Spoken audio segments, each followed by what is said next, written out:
Keterangan warga desa Kaloran, Kecamatan Ngronggot, Kabupaten Nganjuk, Jawa Timur, Rabu 15 Juli 2026 terusik. Pasalnya di sebuah pekarangan salah satu rumah warga ditemukan jenazah pria terkubur dengan ditutupi dedaunan pisang kering hingga genting. Yang mengejutkan, jenazah ini adalah Gatot Triwahyu, warga setempat. Kejadian ini bermula Senin 13 Juli 2026. Warga mendengar pertengkaran di dalam rumah Gatot. Usai pertengkaran, Gatot tidak pernah lagi muncul. Ketika ditanya, keluarga mengatakan kalau Gatot pergi ke Jombang. Saat ditelusuri ke Jombang, Joko justru disebut sudah berangkat ke Malang. Warga yang curiga kemudian berusaha mencarinya, termasuk di sekitar rumah. Saat di pekaranganlah, warga mencurigai gudukan tanah tertutup daun pisang kering dan genting. Warga melaporkan kejadian ini ke pihak desa dan diteruskan ke polisi. Betapa terkejutnya saat dibongkar, ternyata tubuh Gatot ditemukan terbujur kaku.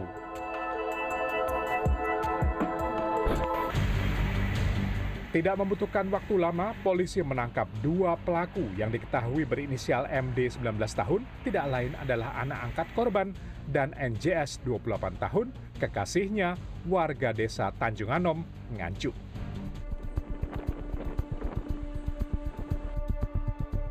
Ketika ditemui di rumah duka, Suprihatin, istri korban sekaligus ibu angkat pelaku mengaku bahwa sebenarnya hubungan antara suami dan anak angkatnya sedemikian dekat. Sejak kecil anak angkatnya ini hanya mau menurut sama ayahnya termasuk untuk membuatkan susu. Gelagat ketidakakuran antara ayah dan ibunya dengan anak angkatnya tercium sejak pelaku kenal dengan pacarnya. Pelaku tidak lagi menurut dan cenderung berbuat semaunya sendiri. Lebih dekat ke ayahnya, apa-apa itu ayah. Dari kecil pun bikin susu, kalau nggak ayahnya nggak mau. Berarti memang hubungan dekat iya, dengan... Lebih dekat sama ayahnya. Terus terlihat kondisi tidak akur itu, ada gejalanya mungkin awal-awalnya bagaimana gitu? Kalau tidak akurnya saya nggak pernah tahu, cuma akhir-akhir ini di sini semenjak dia kenal sama ini si yang katanya pacarnya itu, dia itu jadi berubah sama saya sama ayahnya. Dia lebih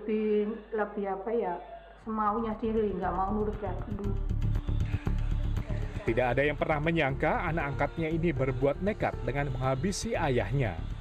Kini istri korban hanya bisa pasrah dan menyerahkan semuanya pada prosedur hukum sembari berdoa sang anak untuk bisa bertobat. Biar bagaimanapun ya Pak, saya itu berat.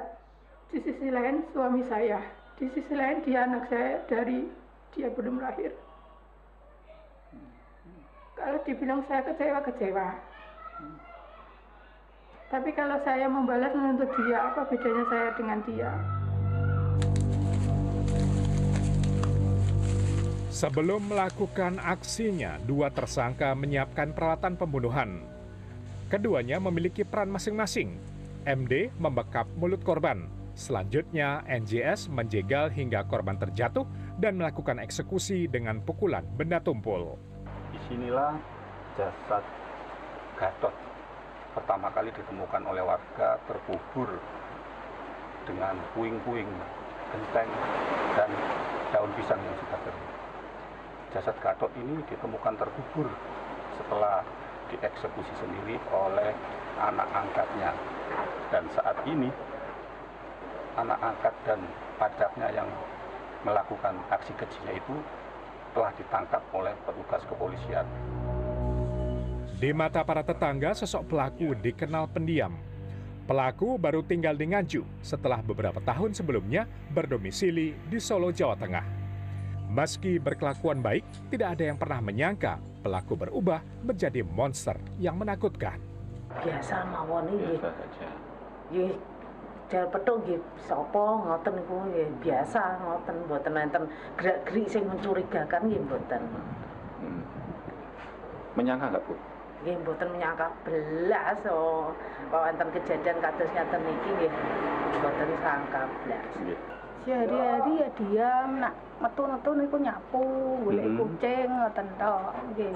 Tidak pernah bersosialisasi sama tetangga atau bagaimana, Bu? Nggih mboten nate nek mboten ditekoki.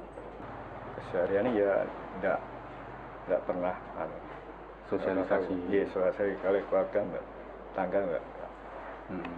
Kalau sosoknya itu pendiam atau Pendiam. Jenazah Gatot dimakamkan di pemakaman umum desa. Tidak ada satupun yang mengira, baik tetangga maupun keluarga terdekat, peristiwa sadis ini bisa terjadi di lingkungan mereka. Ya, disinilah peristirahatan terakhir Gatot Tri Wahyu, korban dari kesanjisan anak angkat dan juga pacarnya. Tidak ada yang menyangka bahwa korban akan dihabisi sendiri oleh anak angkatnya. Baik tetangga maupun keluarga terdekat tidak ada yang menyangka. Kini Gatot sudah beristirahat di liang lahat. Dari hasil pengakuan pelaku, motif pembunuhan sadis ini karena orang tua MD tidak merestui hubungan asmara keduanya. Pelaku gelap mata hingga melakukan pembunuhan sadis. Pelaku ditangkap dalam pelariannya di Sidoarjo, Jawa Timur. Pelaku sudah kami amankan kedua-duanya. Mereka adalah pasangan kekasih yang tidak direstui oleh kedua orang tua masing-masing. Atas perbuatannya, dua tersangka dijerat pasal tentang pembunuhan berencana dengan ancaman hukuman mati. Agung Wibowo, Nganjuk, Jawa Timur.